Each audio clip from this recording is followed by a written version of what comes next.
Listen, pour yourself a drink, a big one. No, bigger than that. You are going to need it because I am shaking just typing this out. We are talking about betrayal on a level that feels biblical. We are talking about gaslighting so severe I thought I was legally insane for a decade. We are talking about the people who gave you life deciding that the woman who destroyed your heart is actually the victim. So get comfortable because the tea I'm about to spill is piping hot and it tastes like pure venom. Let me tell you how we got here. I need to take you back about 10 years. I was married to a woman, let's call her Sarah. We were together for 8 years, and for the vast majority of that time, my parents were absolute nightmares to her. I'm not exaggerating. Every Sunday dinner was a roast, and Sarah was the main course. My mother would make snide comments about her cooking, her clothes, her job. My father would just grunt and ignore her. I was constantly playing referee. I was the good husband, standing up for my wife, pulling my parents aside and saying, "You need to stop. She is my wife. Show some respect." They hated her. They claimed she wasn't family material. They pressured us relentlessly to have kids, implying that Sarah was failing as a woman because she hadn't given them a grandchild yet. It was toxic. It was exhausting. Eventually, the pressure cracked us. Sarah and I started having issues. I'm not going to sit here and say I was perfect. Marriage is a two-way street, and we had our struggles. We decided to separate, a trial separation. We were in counseling, trying to figure out if there was anything left to save. Now, listen to me closely. The number one rule of our separation, the rule we wrote down in therapy, signed in blood, metaphorically, and agreed upon, was no seeing other people. We were supposed to be working on us. We were living apart. We hadn't been intimate in 2 months. I was lonely. I was sad. But I was faithful. Then came the bombshell. Sarah calls me. She's pregnant. I did the math. I looked at the calendar. I looked at the calendar again. I counted the weeks on my fingers like a kindergartner. "Sarah," I said, my voice shaking, "we haven't slept together in 8 weeks. If you're just finding out you're pregnant now, the math doesn't work." Silence on the other end of the line. She didn't even try to lie. She admitted it. She had been seeing someone else. The guy she told me not to worry about. The friend. While I was sitting in a therapist's office crying about how to be a better husband, she was out making a baby with another man. That was it. The marriage was over. I filed for divorce 2 days later. My heart was broken, but my conscience was clear. She cheated. She breached the contract of our marriage. It was done. Now, here is where the story goes from sad divorce to psychological horror movie. Naturally, I went to my parents for support. I thought, okay, they never liked her anyway. They're going to be furious on my behalf. They're going to rally around me. I told them everything. I told them Sarah is pregnant. It is not mine. She cheated. We are divorcing. You would expect outrage, right? You would expect my mother to say, "I knew she was no good." Nope. My parents looked at me, looked at each other, and decided that biology was just a suggestion. They decided that since Sarah was still pregnant and since they wanted a grandchild so badly, they were just going to pretend. They chose to support my ex-wife through her pregnancy, the pregnancy resulting from an affair. I told them, "Mom, Dad, that is not my child. That is the physical proof of her betrayal." And my mother, with the face of a saint, said, "Well, you were married when it happened, so in the eyes of God, it's family." Excuse me? If you are already shook, hit that like button because I haven't even gotten to the worst part yet.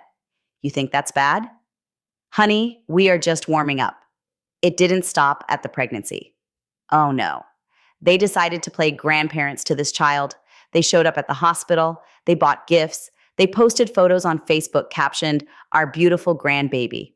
I confronted them. I was screaming, "This is insane. You are humiliating me. You are celebrating the woman who destroyed my life." Their solution? They started lying to me. They realized that me knowing about their relationship with Sarah was causing tension. So instead of stopping the behavior, they just hid it. They went underground. I found out secondhand, through a cousin who didn't know the drama, that my parents didn't just attend Sarah's wedding to the affair partner. My father, my own father, the man who raised me, he gave her away at the wedding. Let that sink in.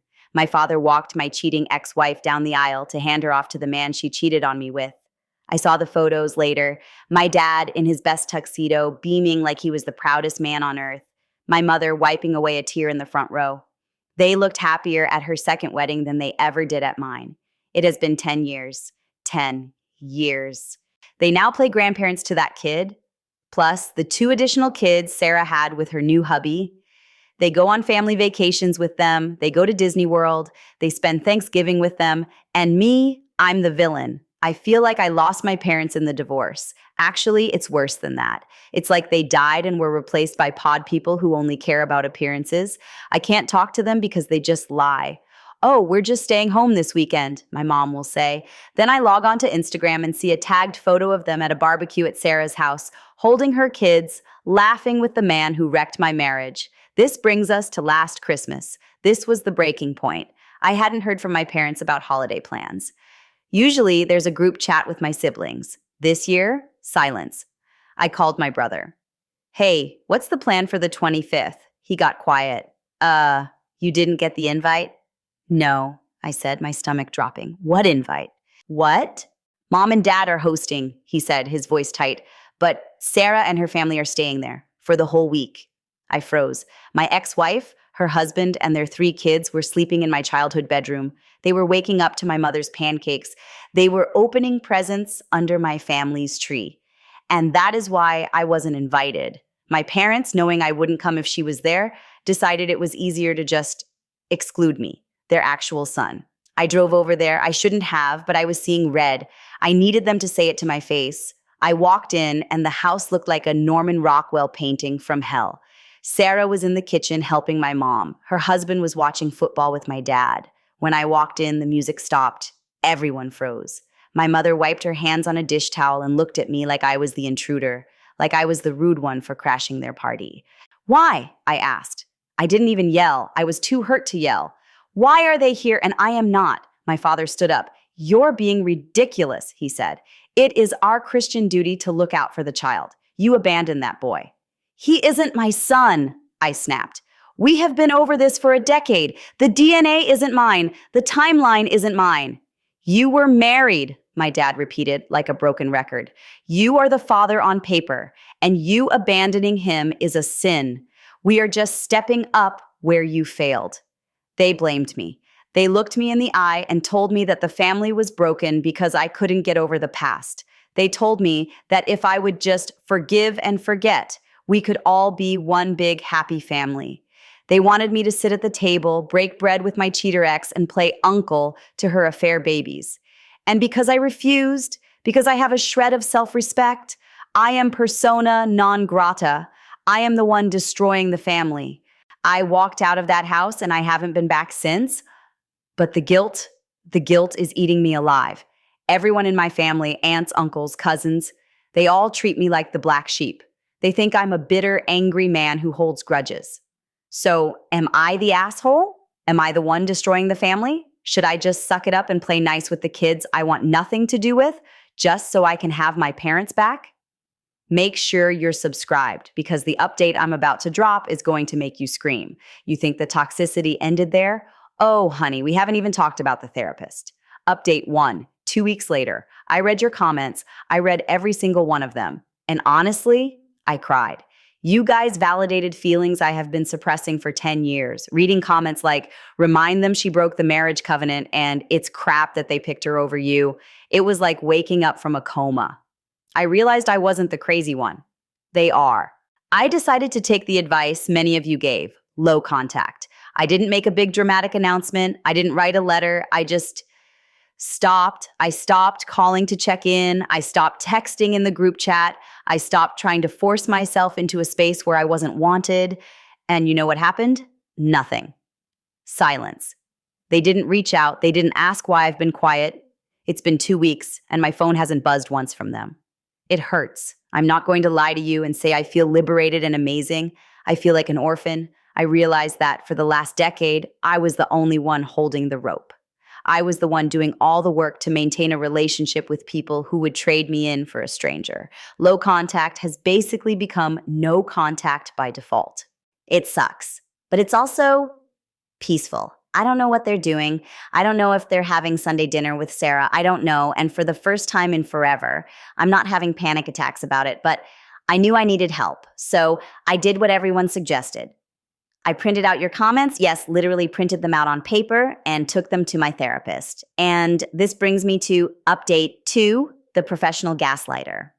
I've been seeing this therapist, let's call him Dr. Bob, for about 2 months. I thought he was helping.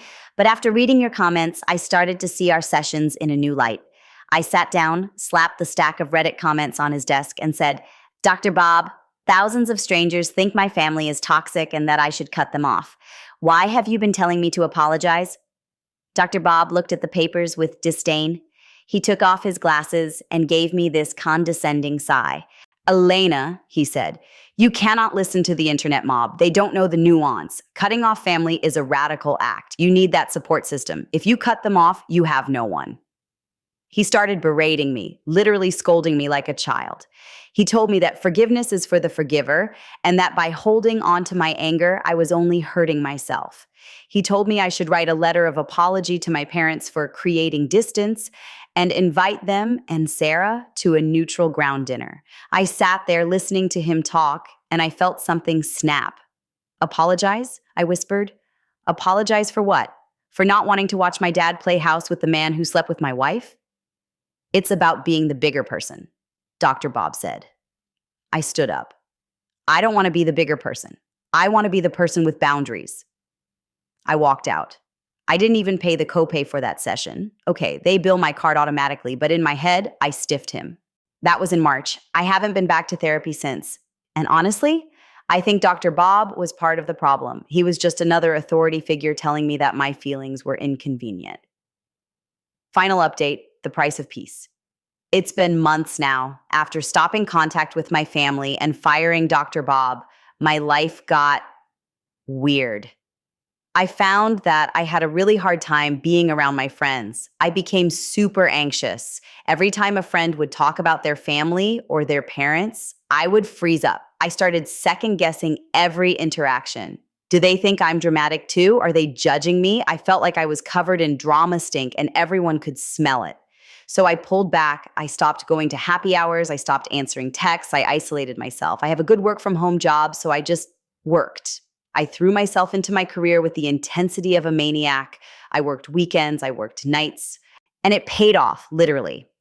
I got a major promotion in Q3. I'm talking a title change, a corner office, if I went into the office, and a salary bump that means I never have to stress about money again. I bought myself a new car. I paid off my student loans. Financial stress used to be a huge trigger for me, and now it's gone.